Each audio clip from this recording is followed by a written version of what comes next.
Over the past millennium, science and medicine has advanced so far as to put miracles in the hands of men. Many of the diseases that were fatal merely 500 years ago now have cures, or at least treatments, thanks to the brilliant minds of man. That being so, there's still one fatal infirmity humanity has yet to overcome, and that is mortality. For those devoted enough, however, there is a way. Located just off the east coast of North America, somewhere, is a shrine dating back as far as the earliest recorded civilization. Lost to the ages now, there is but one path to this shrine, and it still sends its call, as if daring the hardiest of man to make that perilous voyage. If you find yourself in Savannah, Georgia someday, and you think you'd like to play your hand at immortality, simply hop in your car and continue east out of a town along East President Street and continue along until it turns into the Islands Expressway. If the forces deem you worthy, or if they're simply in the mood to watch in amusement as you throw your life away, the sky will darken with rain clouds, even if it was clear and blue only moments before, and the forest about you will seem to glow. Keep your eyes peeled, and you should see a turnoff into the woods a few minutes after this happens. Now, if you're carrying a map, you'll probably notice this path is not indicated anywhere on it, but pay that no heed. Continue along the tight and densely overgrown path at a slow pace, for if you go off here, you'll have no hope of ever finding your way out of the forest, and no tow truck will ever find the turnoff to come retrieve you. Simply follow the path before you, for while there are many bends, there are no turnoffs from this one. The trees will only grow denser as you progress, until the limbs scrape like fingers along the tops of your vehicles. You should probably note it would be a very bad idea to undergo this journey in a convertible. Eventually, after approximately 45 minutes to an hour of driving, you should come to a dead end, where the trees tighten about your car like a noose around a doomed man's neck. If you have a GPS system in your car, it will proclaim that you're about 15 miles into the Atlantic Ocean. Do not attempt to reverse at this point, for you'll find that the path is no longer there. Check your watch or your phone, or your car's readout for the time, for regardless the time of the day, not a single ray of light will spill through these densely packed trees. If it is dark out, or if it will be dark out within the next few hours, do not open your car door, and do not turn off your headlights. You may turn off your car every so often to save gas, but you'll want to crank it up again periodically to keep your battery from dying. If you let your guard down in this forest at night, you're as good as dead. If you are wise enough to start this trip early enough and it's still light out, you may exit the car at this point. You'll notice the trees around you are leaning in your direction, as if peering down at you curiously.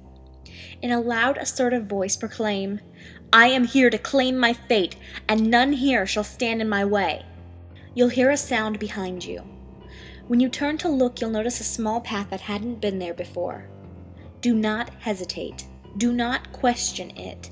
Simply walk purposefully forward and start down the path before you're trapped in that clearing indefinitely. The path may wind drastically depending on which way you were facing when it was created.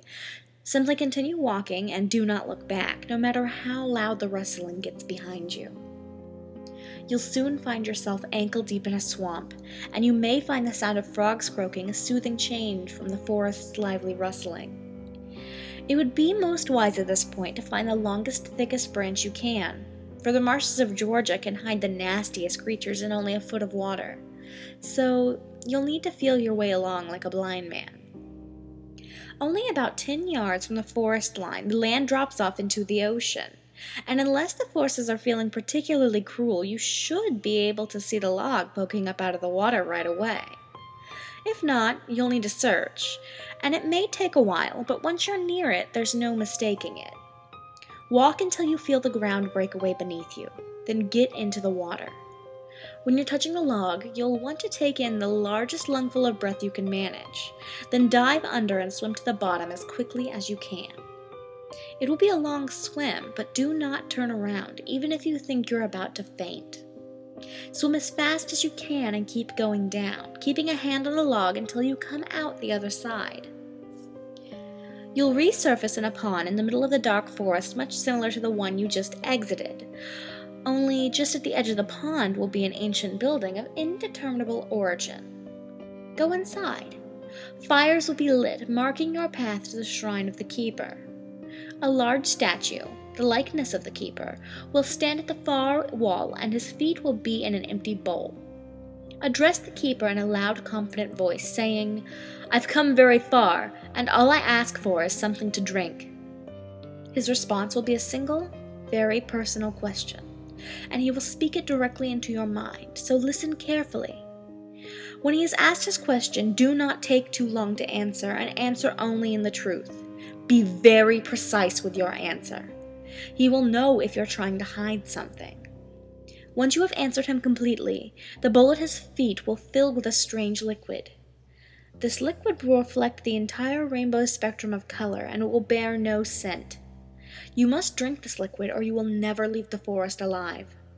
Depending on whether or not the keeper liked your answer and deems you worthy, the liquid may be plain tap water, or lethal poison. If it is the latter, you will only know once the symptoms begin to take hold. If it is the former, you will be free to leave. The forest will part before you, showing you the exit, much like the years will part before you, leaving you alone to endure the eons. You will see your family and loved ones die, and you will see wars begin and end, but you will never die. You will see the sun explode and the earth burn to a cinder, but you will never die. You will know the true meaning of eternal life.